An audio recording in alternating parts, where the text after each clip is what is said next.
A new setback for Obamacare, prompting the House Oversight Committee to call for a hearing next week to look into the intersection of the health care law and tax season.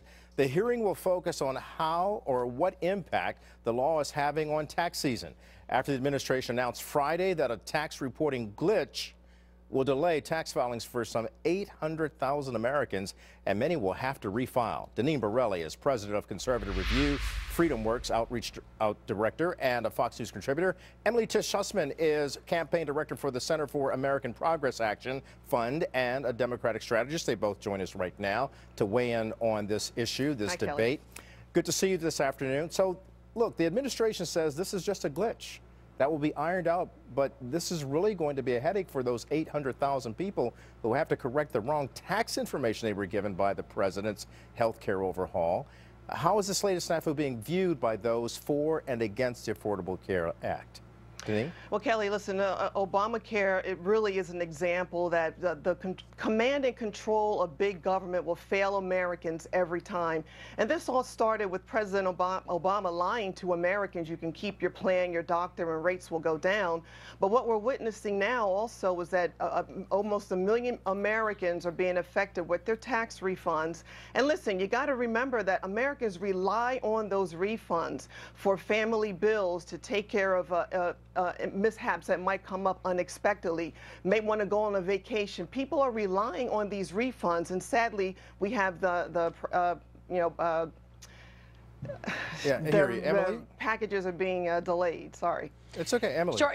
Look, I don't think we need to go too big picture and blow this out of proportion. Yes, this is a lot of people that are being impacted.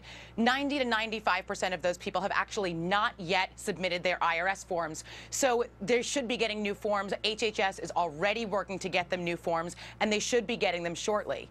This was 11.4 million people were able to enroll in the open marketplace this year. That actually is a great number, right? Like, that shows that this is working. People are taking advantage of it. Unfortunately, for 800,000 of those people, they will need to get a new form. It does not impact the refund. They will get a new form, and it will be honored. They will get it in time, and it will be honored. And they've opened up a special enrollment period for people who have not yet bought plans till April 30th.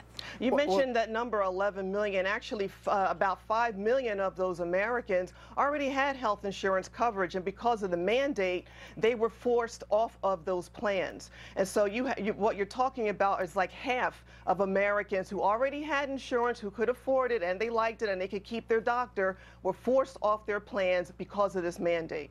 Yeah, but to Emily's point, though, the enrollment did pick up. It's 11 million people. Now, you get to the real question here, and that is healthcare.gov acknowledging this mistake happened with the IRS and the tax information. Adding the information on this year's premiums was replaced for what should have been 2014 numbers. So those are the kinds of things that you look at and keep saying, you did this to us before, and now you're doing it once again. So I guess the fundamental question is, does it erode the confidence in a system that's already viewed by the GOP as being broken and replaceable and repealable?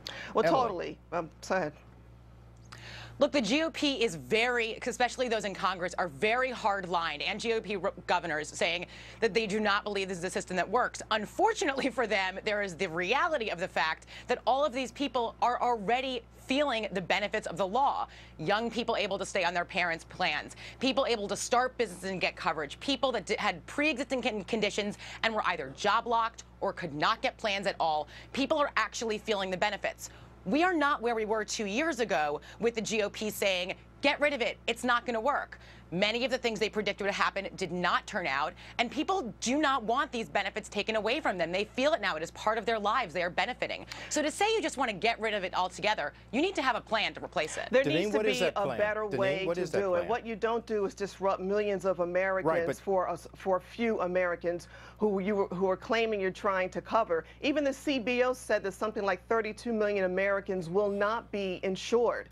And so what the Republican Congress needs to do is repeal Obamacare, do a budget reconciliation. You know Obama's going to veto it most likely, but I can see Democrats distancing themselves from Obama, especially because of the upcoming election for next year. All right, Deneen Borelli and Emily Tish Sussman, thanks for joining us this afternoon. Thank you. Thank you.